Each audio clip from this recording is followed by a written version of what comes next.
A veces en la historia un solo día lo cambia absolutamente todo. Y para entender uno de los movimientos políticos más determinantes de América Latina, tenemos que viajar a uno de esos días.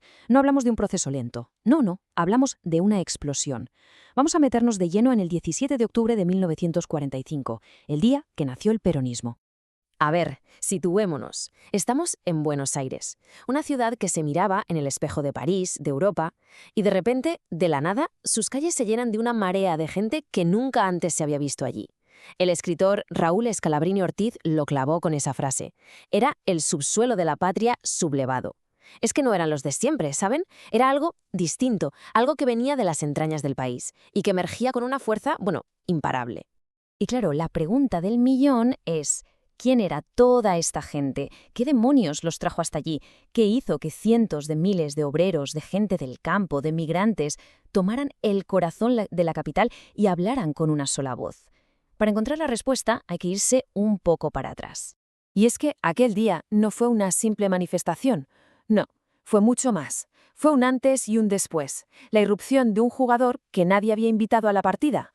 Y fijaos en este detalle, que es brutal. El gesto que lo simbolizó todo fue la gente refrescándose los pies en las fuentes de la plaza. Meter las patas en la fuente, lo llamaran despectivamente.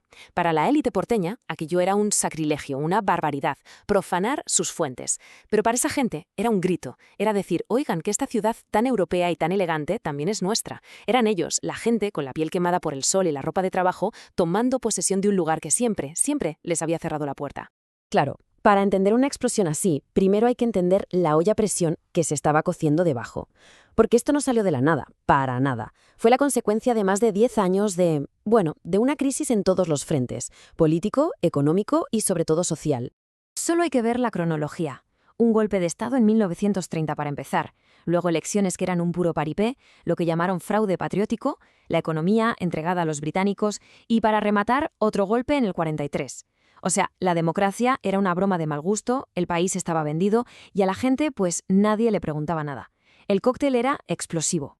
Y es que, ojo a esto, la cosa era tan descarada que el propio vicepresidente del país va y dice públicamente que Argentina es económicamente una parte integrante del Imperio Británico. Así, tal cual. No es que lo dijera la oposición, no, era el propio gobierno admitiéndolo. Esto nos da una idea de la mentalidad de esa élite. Se veían casi como gerentes de una sucursal del imperio, no como los líderes de un país soberano. Y claro, mientras esa élite brindaba en sus despachos, ¿qué pasaba en la calle? Pues pasaba lo que contaba este obrero Ramiro González, que se quería ir a votar y no se podía ni entrar, que se veían a los matones con las pistolas bajo la chaqueta. Esa era la democracia para la gente de a pie. En el papel había una ley, sí, pero en la realidad mandaba la pistola. Y mientras tanto, el país estaba viviendo una transformación silenciosa pero brutal. Miles y miles de personas dejaban el campo para ir a trabajar a las fábricas de las ciudades. Se estaba creando una nueva clase obrera enorme, pero que vivía en unas condiciones lamentables. Salarios de miseria, chabolas, sin leyes que los protegieran, sin nada.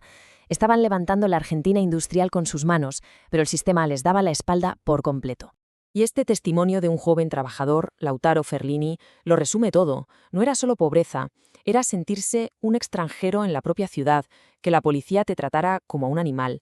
Era una barrera invisible pero durísima, una barrera social, cultural. Se les miraba por encima del hombro, y ese desprecio, claro, va generando un resentimiento que se cuece a fuego lento. Y en mitad de todo este caldo de cultivo, con la tensión a punto de estallar, aparece alguien que nadie, absolutamente nadie, esperaba. Un coronel del ejército. Y lo que hace es sorprendente. En vez de hacerlo de siempre, reprimir, se pone a escuchar. Se llamaba Juan Perón, y en 1943 le dan un puesto que era un auténtico marrón: el Departamento de Trabajo. Un sitio oscuro, sin poder, un juguete aburrido como lo llamaban sus jefes. Pensaron, que se entretenga ahí un rato. Cras error, porque donde todos veían un despacho gris y sin importancia, Perón vio la llave para cambiar el país. Y esto es lo que lo cambia todo. Perón no se anda con discursos, empieza a firmar decretos. Y vaya decretos. Vacaciones pagadas, algo impensable. Indemnización si había un despido, jubilaciones para los obreros, la jornada de 8 horas. Y la bomba final, el Estatuto del Peón Rural, que daba derechos por primera vez a los trabajadores del campo. O sea, no eran promesas, eran derechos reales, tangibles, que cambiaban la vida de la gente de un día para otro. Claro, ¿qué pasó? Pues lo que tenía que pasar. Todo esto provocó una reacción brutal de los que siempre habían mandado, y esa reacción fue, precisamente, la chispa que lo hizo estallar todo. Los dueños de las fábricas, los grandes terratenientes, se pusieron hechos una furia. Para ellos, que un trabajador tuviera vacaciones pagadas o que un peón de campo tuviera derechos era un sacrilegio, una violación de la propiedad privada. Lo decían así. Sentían que Perón estaba dinamitando el orden natural de las cosas. Así que la presión sobre el gobierno militar se hizo insoportable. Los empresarios, los terratenientes, otros militares que no estaban de acuerdo y hasta el embajador de Estados Unidos, todos a una. Y consiguen lo que querían. El 13 de octubre obligan a Perón a dimitir y, no contentos con eso, lo arrestan. Lo mandan a una isla prisión, creyendo que así se solucionaba el problema. Pero consiguieron justo lo contrario. La noticia de que habían arrestado al único político que les había dado algo corrió como la pólvora. Y aquí viene lo alucinante. La gente se echó a la calle de forma espontánea. No esperaron a que los sindicatos dijeran nada. De hecho, pasaron por encima de sus líderes. Fue la gente, la base, la que dijo «hasta aquí hemos llegado» y empezó a caminar hacia el centro. Y es aquí donde llegamos al meollo de la cuestión. Porque lo que pasó ese 17 de octubre fue mucho más que conseguir la liberación de un coronel. Fue el momento exacto en que toda esa masa de gente, hasta entonces anónima, se convirtió en un pueblo con nombre y apellido. Hay un concepto de un teórico político, Ernesto Laclau, que lo explica a la perfección. Él habla de la demanda hegemónica.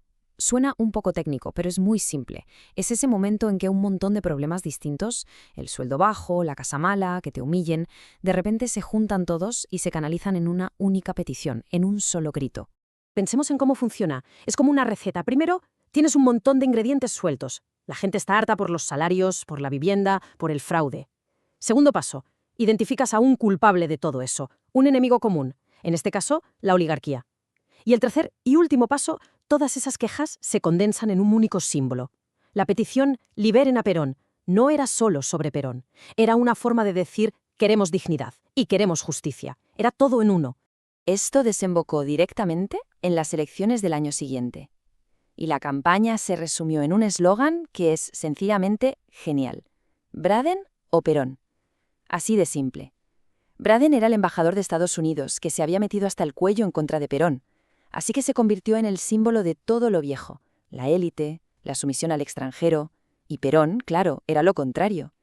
La elección era en realidad sobre qué tipo de país se quería ser. Así que para resumir, el 17 de octubre es el día en que esa muchedumbre con 1000 problemas distintos encontró una sola palabra para su lucha, para su identidad y para su esperanza. Esa palabra fue Perón. A partir de ese día ya no eran solo obreros, campesinos o cabecitas negras como los llamaban con desprecio, eran peronistas. Y la reflexión final que nos deja esta historia es una pregunta potente. ¿Qué pasa cuando ese subsuelo, esa parte de la sociedad que ha sido ignorada durante décadas, por fin encuentra su voz y decide subir a la superficie? Lo que pasó en Argentina aquel día es una respuesta. Un evento que casi 80 años más tarde sigue siendo clave para entender no solo ese país, sino muchas de las tensiones políticas de toda la región.